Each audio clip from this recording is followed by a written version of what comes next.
Alright guys, RoKage here and welcome back to the brand new video. Here we are, Jujutsu Kaisen Phantom Parade will be the topic.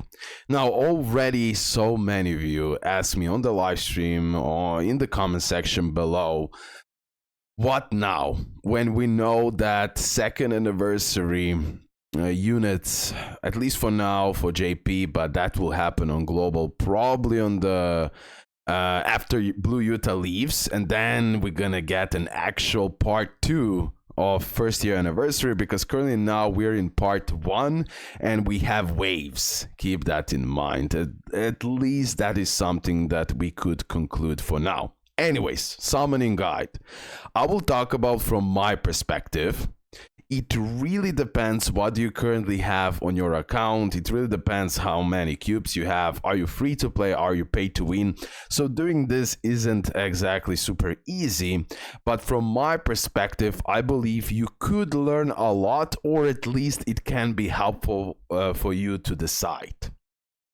There is a lot of predictions here as well, because we don't know yet who are the next units after units we're gonna see after Itadori and Toto, but it's for sure Fuga Sukuna or 0.2 Gojo, or both of them as part 3 and part 4 of anniversary, and all of that in my opinion will be available on global as well, because for sure they want that money. Come on.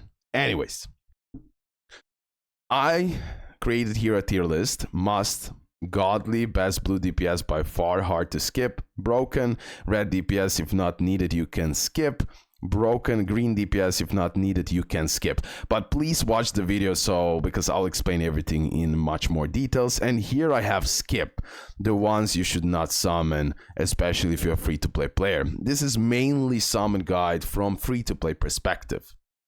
Okay, let me start with Blue Utah. This is currently the unit that is available for the part 1 of global anniversary. He is by far the best blue DPS in the game. He works so well, and he is A1. Utah is better than A5 Sukuna.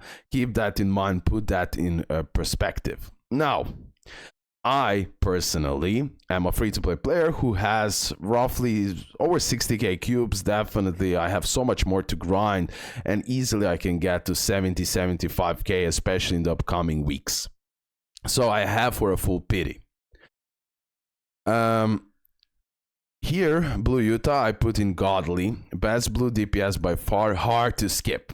It's super hard to skip him, and that's why before he leaves, pretty much the moments before he will leave, I will risk for him, because I really want to pull him.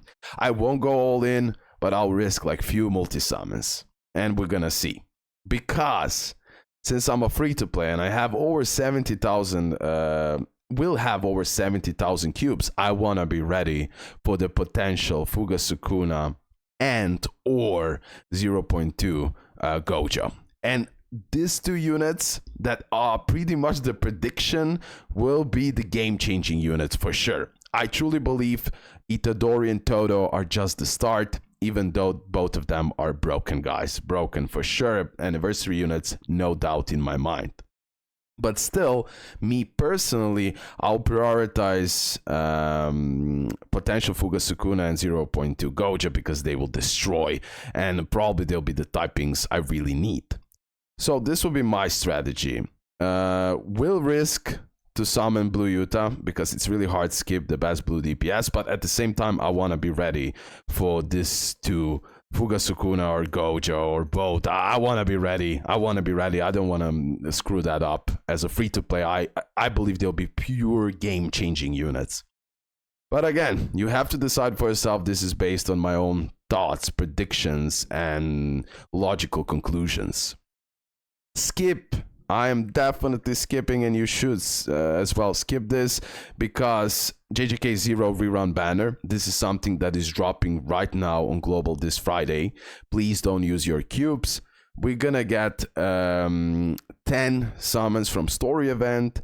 We're gonna get 10 additional free summons just from the gift box, so 20 free summons, and as well, if they will follow JP for 20 days straight, we can do one single summon per day on this banner. So there is no need for you guys to use the cubes on this banner. Please, please, what everything is coming, we have so much more important stuff, plus Blue Utah is so much higher priority than these three characters, even though after SP potential and everything else they're busted, especially Ghetto, but still pray that you're gonna pull them on the free summons. If you're paid to win, do what you want. And then here I have the category for the red Itadori and green Toto. In my opinion, both of them will be godly units, especially Itadori. He will bring something unique to the table. I already done the analysis of partial kit for these two units on the yesterday's video and the live stream. Definitely Itadori will be godly red DPS with really interesting mechanic, which is about style. We have that nimble style, and then as well we have the rampage style. Also, he self-buffs like crazy, and he will for sure deal massive damage, and potentially he might be the new best red DPS, or one of the best. But, for example, on my free-to-play account, I have Toji. I will get easily the dupes now to max him out. I can easily do that, especially after more summons that I do, because Toji was added to standard banner, and then I can get the shards and everything else. So for me as a free-to-play, I can skip this red Itadori, even if he is the best red DPS, because I'll have fully maxed out Toji, and I can survive just fine. And I need to strategize like this because mainly I need a new blue crazy DPS. That's Blue Utah. That's why I wanna risk. I currently believe I don't need another red DPS, and that's why potentially I can skip Itadori, even though he'll be godly. And overall, I have the Honored One Gojo. And I believe I can do, I have Shoko as well. I believe I can do just fine. And I can as well skip Toto, right? Like I said here, broken green DPS. If not needed, you can skip him. In other words, if you have Choso, if you have the Honored One Gojo, for example, I believe that potentially you can skip it. Why I'm talking about, why I'm saying potentially, because all of these units are 1,000,000% worth it. Blue Utah, this new red Itadori, and this new green Toto, but you will have to prioritize, especially if you're free to play, because you need to manage your cubes. So from my perspective, like I already said, fully skipping JJK 0 rerun, we have enough of free summons. In my opinion, I will skip Itadori and I'll skip Toto, risk a little bit for Blue Utah, and be ready for the next parts of Anniversary, because I believe the next units will be game-changing units, because it's Fuga Sukuna and or 0.2 Gojo. It will go insane. Now, for example, if you are desperate and you need, for example, new crazy red DPS, well, you should definitely consider summoning for Itadori. The same goes for the Toto, right? Because they will be broken. They'll be god tier units, in my opinion. And if you don't have a proper red DPS and green DPS, you should definitely consider, right? The same goes for Blue Utah. I would prioritize Blue Utah above everyone in here, honestly, because maybe I just love the unit so much, but he's absolutely busted.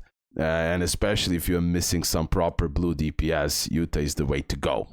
But at the same time, you need to balance it out so you're ready for this potential craziness, you know? Because I really want from you, even if you're free to play, that you enjoy the best parts of Anniversary. And I believe these two units, or one of these two units, will be it. So this is my tier list. A little bit complicated in a way, but I wanted to cover multiple perspectives, and I wanted to fully explain my decisions right here. Okay. For the part 2 of Global Anniversary, I'm expecting the part 2 to start 11th of December. Keep that in mind, okay? And maybe at that time we can expect a new Itadori and Toto, and then after that for the part 3, some crazy stuff, the same like on JP. But we're gonna see. We need to be patient. At the end of the day, I still recommend you save your cubes, wait out. You have enough of time to summon for the Blue Utah. Wait out for the official information, because from there, we can know the next step. That's it, guys. Thank you for all support. Leave a like, subscribe. If you have furthermore questions, make sure to ask me in the comment section below. I'll definitely focus on this video comment section, so I'll try to answer all your questions. That's it. If you have other thoughts, please tell me in the comment section below. Again, take this with a grain of salt, because we don't know yet the full future of both JP and Global Anniversary. Bye.